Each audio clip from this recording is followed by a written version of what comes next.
exposing the fact that there are rules in the WNBA rule book that have allowed players to get away with targeting and injuring Caitlin Clark. She exposed it. We already know Cathy Engelbert. They said the league was safe. They said the rules would protect the stars. But what if the system itself is broken? And what if one of the league's own players just blew the lid off how deep it goes? Sophie Cunningham didn't just defend her teammate, she exposed it. In a heated podcast session, she revealed how players in locker rooms literally planned to go after Caitlin Clark, how insiders treated her differently, how the league let it happen. Because the rules didn't stop it. Clark, the breakout star redefining the game, has had to endure more than the stats show. Hard fouls, rough finishes, body shots that would leave lesser players sidelined. Yet the league's rulebook? Weak, vague, too slow, too polite. Meanwhile, the stars get shaken up, the fans see it, and the league says nothing. Sophie, wearing the flame of loyalty and truth, called it out. She spoke about how she overheard talk in Phoenix. We'll show her what the W really is. She admitted that even when she was an opponent, she saw how the narrative around Clark changed play. That's not rivalrous energy. That's targeting. And she's done watching. I want you to think, if you were Caitlin Clark, how many hits would you accept before saying enough is enough? Drop your answer in the comments.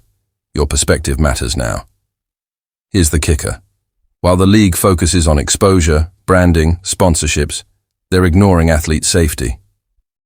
When it comes to maybe the physicality around the league, maybe it was a little bit too much. I think Too much, a little bit too much, Sophie. It was way too much. All of y'all got hurt. what's considered a foul in the rule book maybe needs to change a little bit. Because the refs always kind of go back like, well, this is what it is in the handbook, and so this is why we call it. But I think so. Apparently, in this handbook, you can hit somebody upside the head with a sledgehammer. You can slap somebody upside the head with the steel chair. You can slam someone through a table like it's a WWE. Sophie said what many won't. The officials, the rule book, even the commissioner, Cathy Engelbert, are failing to protect the very player driving this growth. In her words, if the league can't keep its star safe, what does it even mean to cast her as the face? The result? You have Clark playing through bruises, guards lining up with intent, a league that celebrates her stardom but sidelines her protection. And you have Cunningham launching into the void, with no filter, no PR spin, just facts. This isn't drama for drama's sake. It's a wake-up call. Because if Clark falls, the league falls. If the rules don't change, the momentum loses power. And if Cunningham keeps speaking out, the story keeps evolving.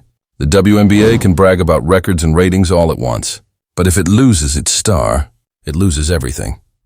So here's the question. Should Clark demand rule changes and show up policies before she gets back on the court? Or should she leave until the league proves it values her life and legacy? Tell me in the comments, what would you do in her place? And if you're fed up with the silent treatment, the soft rules, and the real danger masked by glam shots, hit like and subscribe. Because this story isn't just about one player. It's about how women's sports are protected or left vulnerable.